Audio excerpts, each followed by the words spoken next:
We are the children of one planet only. Water Action Campaign with Shan Fazeli, a public service program from Lotus radio stations. Save water, save your money, save our planet.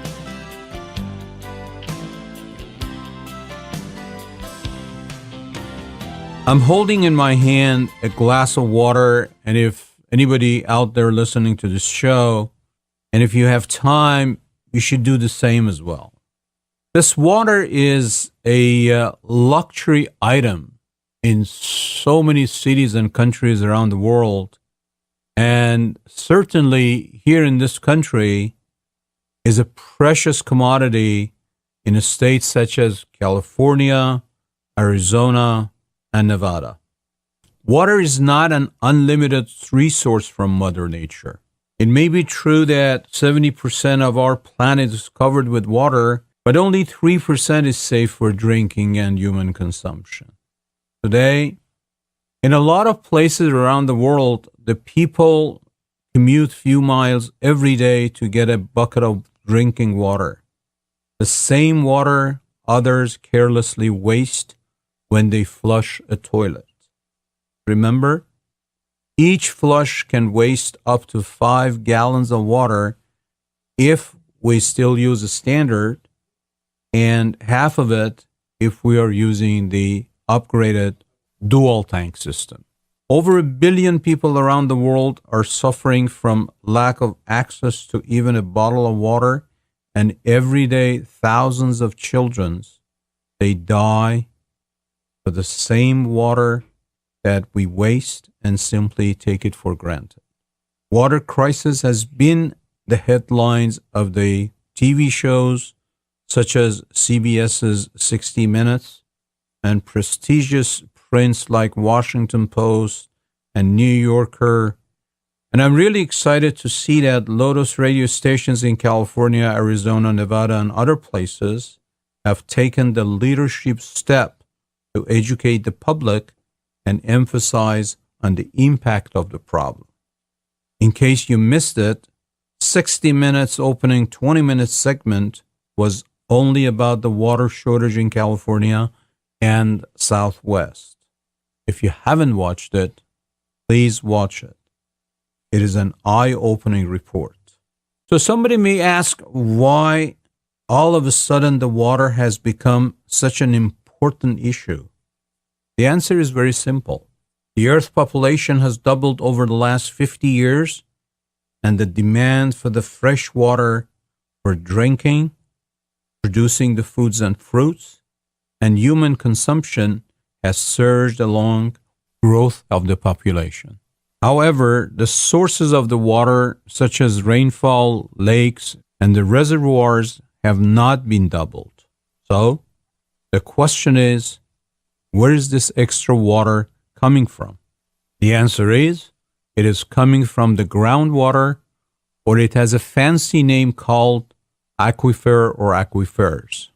The aquifer is underground layer of the water trapped in the rocks of the sand or gravel, and as a result of that one, they dig a hole called well and just dig out all the extra waters from the either 200 feet under the ground or 1,200 feet under. But here's where it gets complicated.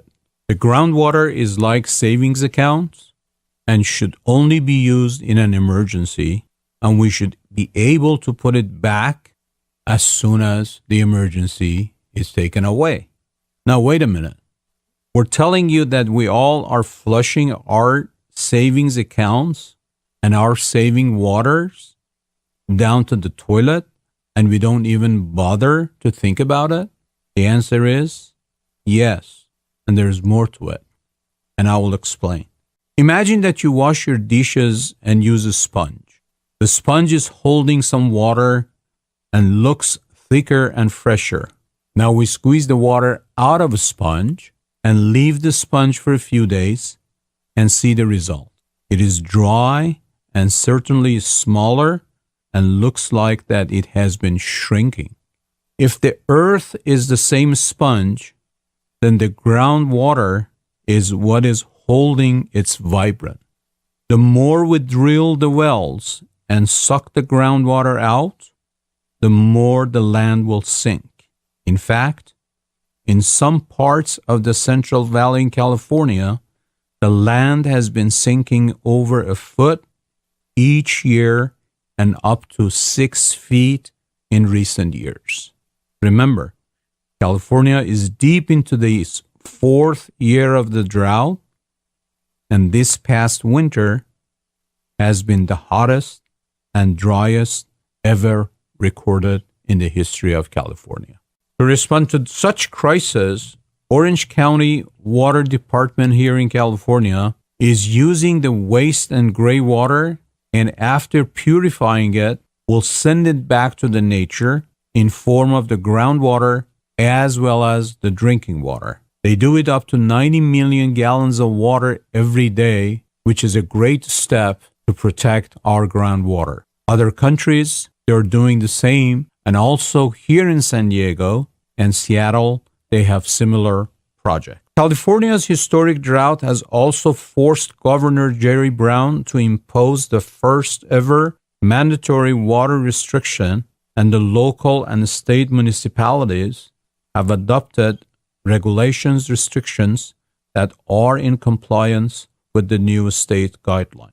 These actions are included to limiting using of the water on certain days, not washing your car in public, and of course, increasing the rate of the water usage if we use excess water. Save the water, save your money. It is that simple.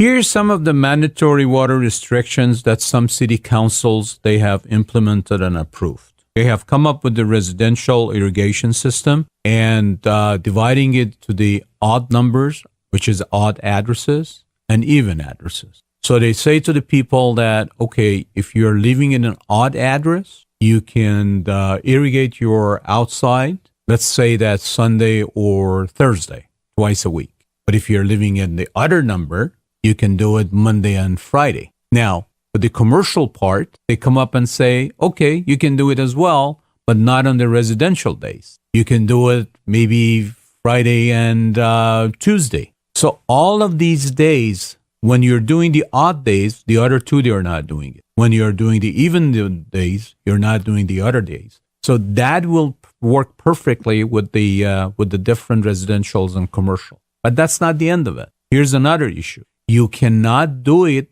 during the prime time, which is the time that people either they have a business days or take a shower or what have you. So what they're saying that you can do it from midnight to maybe 6 a.m. in the morning, or from 9 p.m. to midnight, which is basically the low usage of the majority of the people. So that makes sense. The other thing that they're saying is this, that if you have a pool or you have a spa, what you have to do, you have to cover it. If you're going to the hotel or a motel, what you need to do, you have to ask the owner, the housekeeper, to not to change your towel every day. Save some water. You have to tell them not to change your bed every day. Save some water. The restaurants and the owners of the restaurants, as well as the people that they go to the restaurants, they have been told that please provide the water, glass of water, only upon request. Do not do it,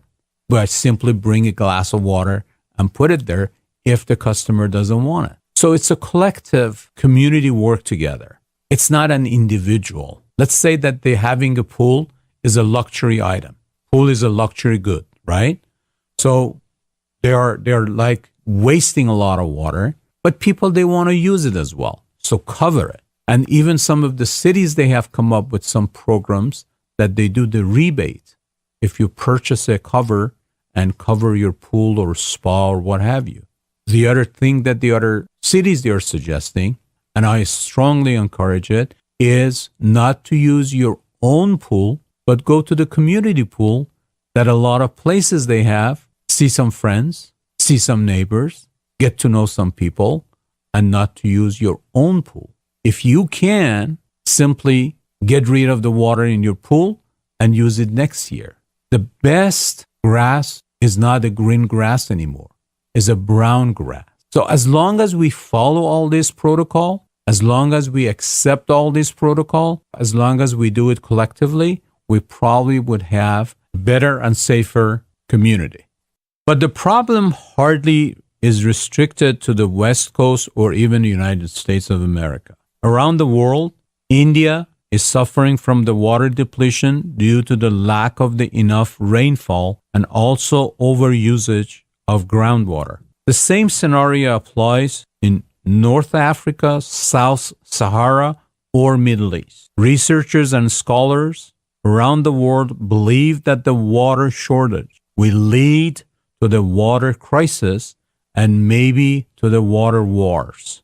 Water is now the new oil. We all need to take action now and before it is too late. We can share this message with our family and friends and certainly bring our communities together.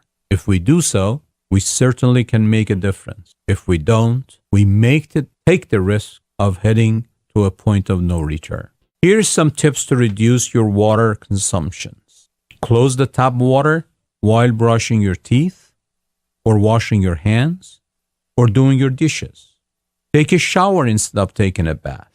Take a short shower instead of a long one. Close the tap water while washing your hair or soap up. Upgrade your standard toilet to a dual flush toilet, one for liquid waste, the other for solid waste. Install a low shower head to save more water. Using plants native to California will help you to save a lot of water instead of grass. Such plants like cactus will help you a lot more to save water. Also, when using your car and you're driving to the car washes, make sure that you go to the car wash places with the recycle and green engage system logos. Try to reduce your bill by at least 10 or 15%. Save water, save money.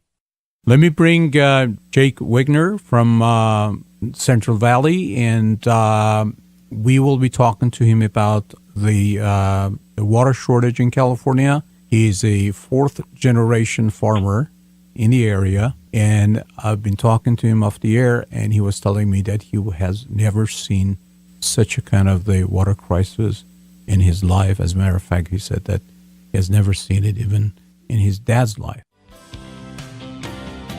Hello, Jake.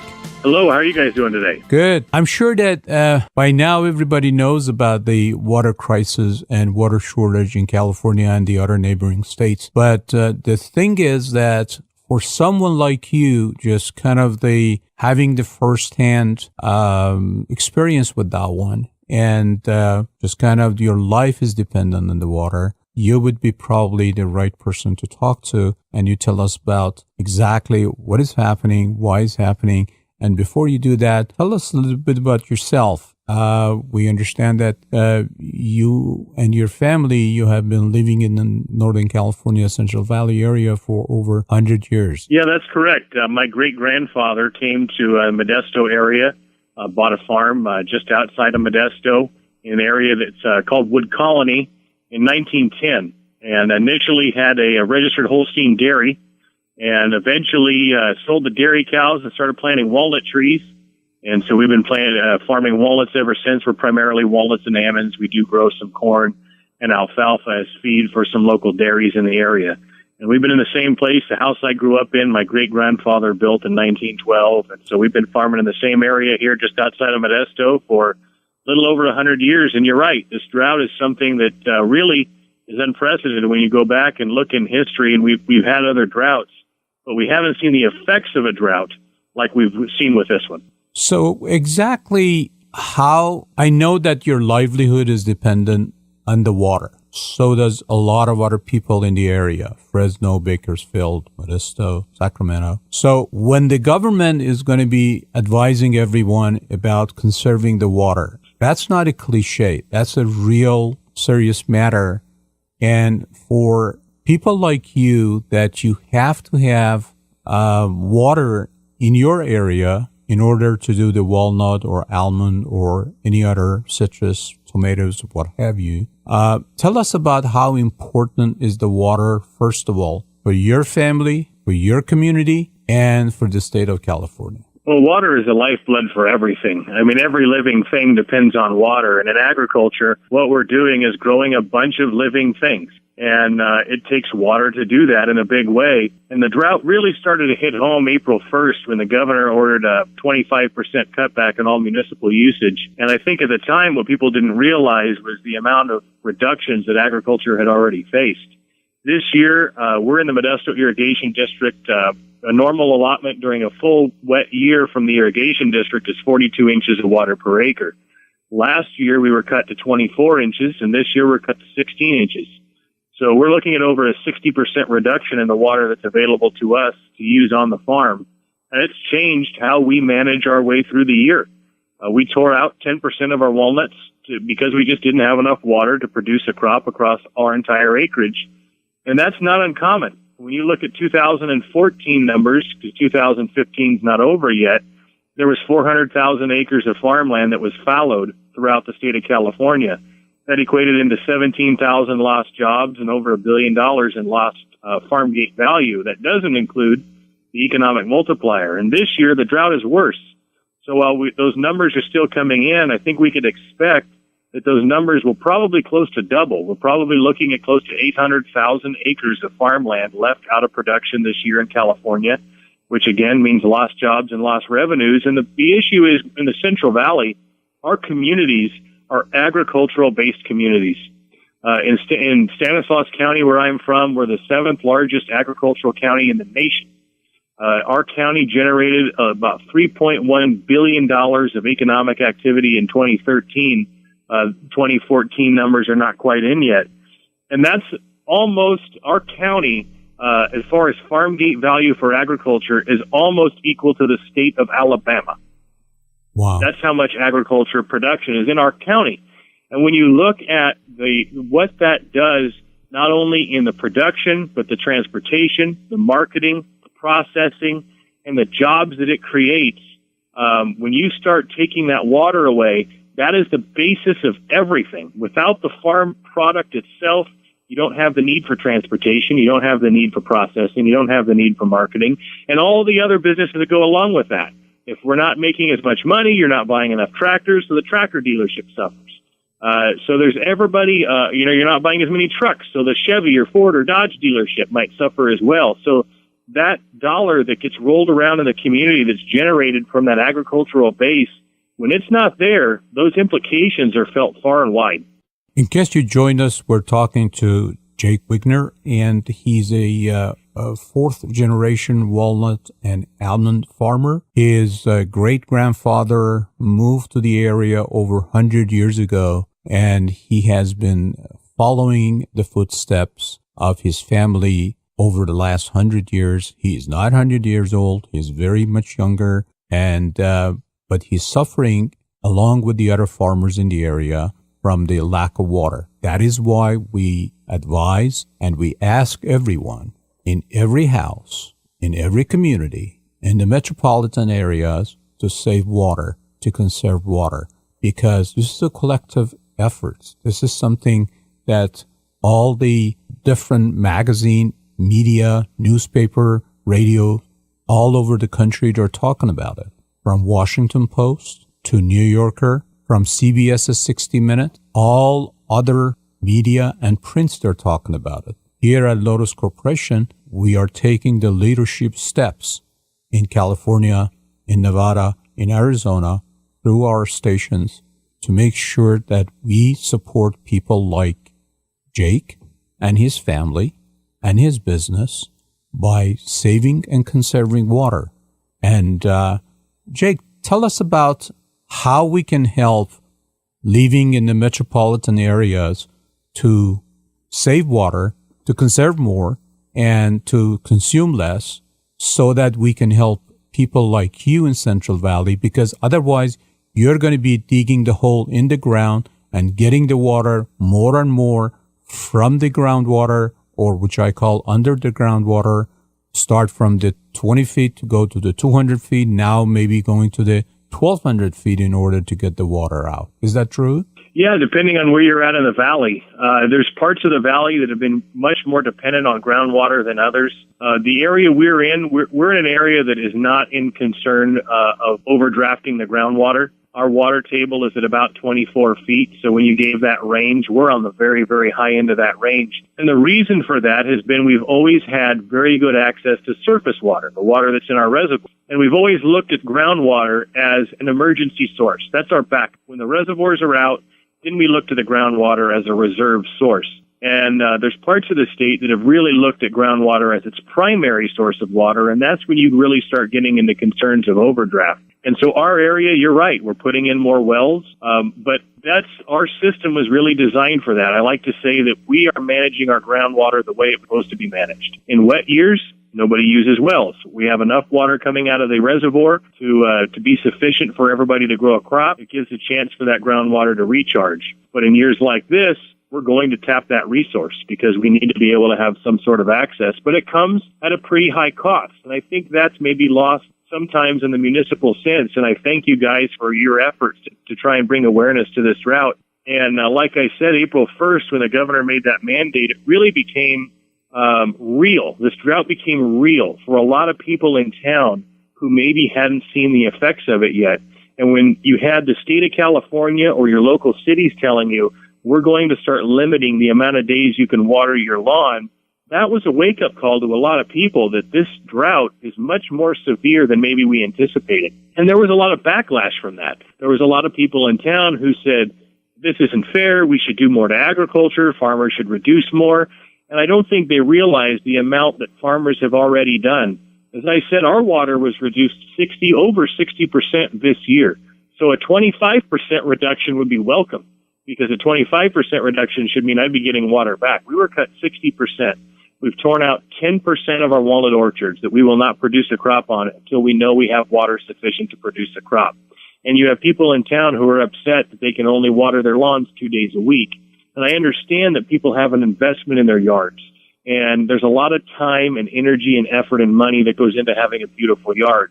But at the end of the day, when the drought gets this severe, we have to start making some very, very difficult choices. And we have to prioritize water use.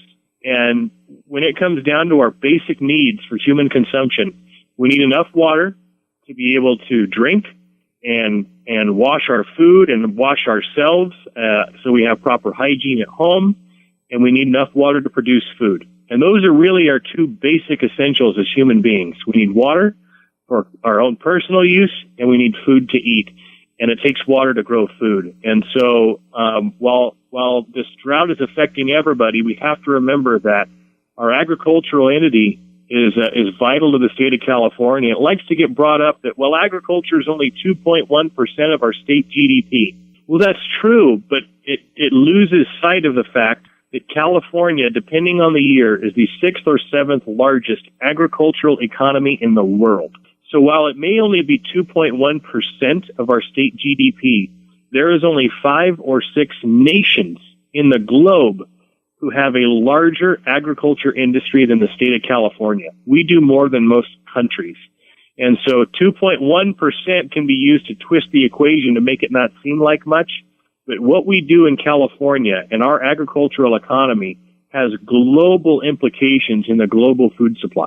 The same mandate that you talked about from the governor of the state of California, here at the Lotus radio stations, we have the mandate to educate, if not inform, all the listeners in the state of California, Nevada, Arizona, and the management has over 37 radio stations, and they all can hear you now. So our 2 questions, and we're kind of running out of time, and I wish to invite you next time that we talk about it more.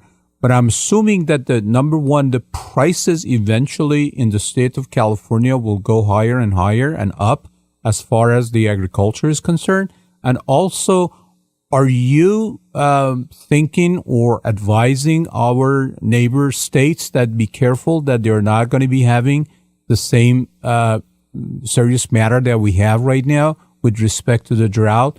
Because Arizona and Nevada, they may be the next in line if we don't change our habits with respect to the conservation of the water? Well, the water is one thing that's out of our control. And we can put in reservoirs, we can put in storage to try and capture what Mother Nature provides, but we're still at the mercy of Mother Nature to provide it.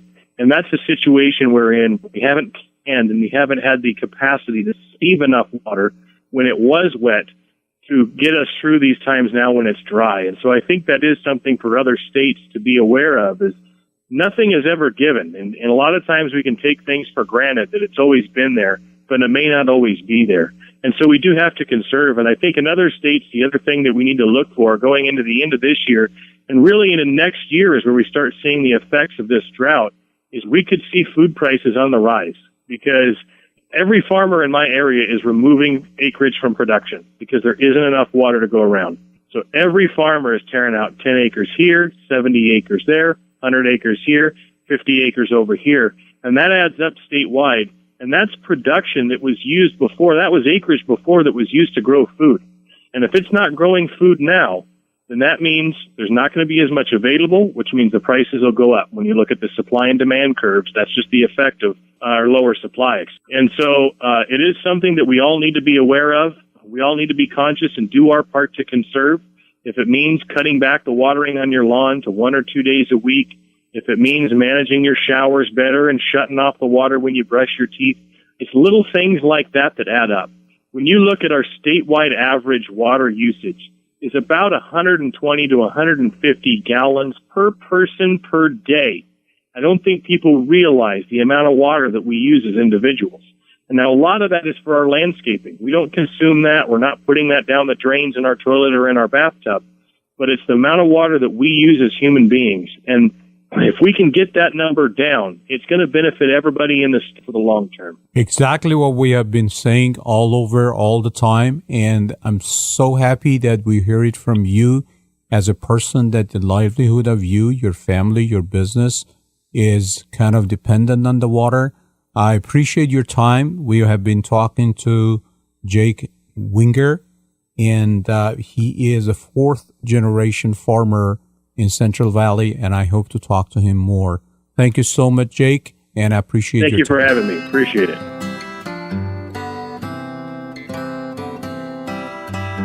We are the children of one planet only. Water Action Campaign with Shan Fazeli, a public service program from Lotus Radio Stations. Save water, save your money, save our planet.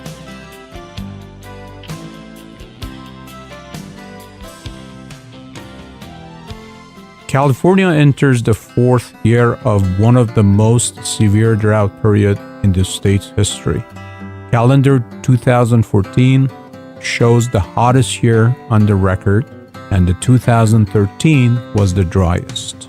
More than 27 million in California and millions in Southwest are suffering from the extreme and exceptional drought. Help the Californian and the neighboring states to conserve water and to save water.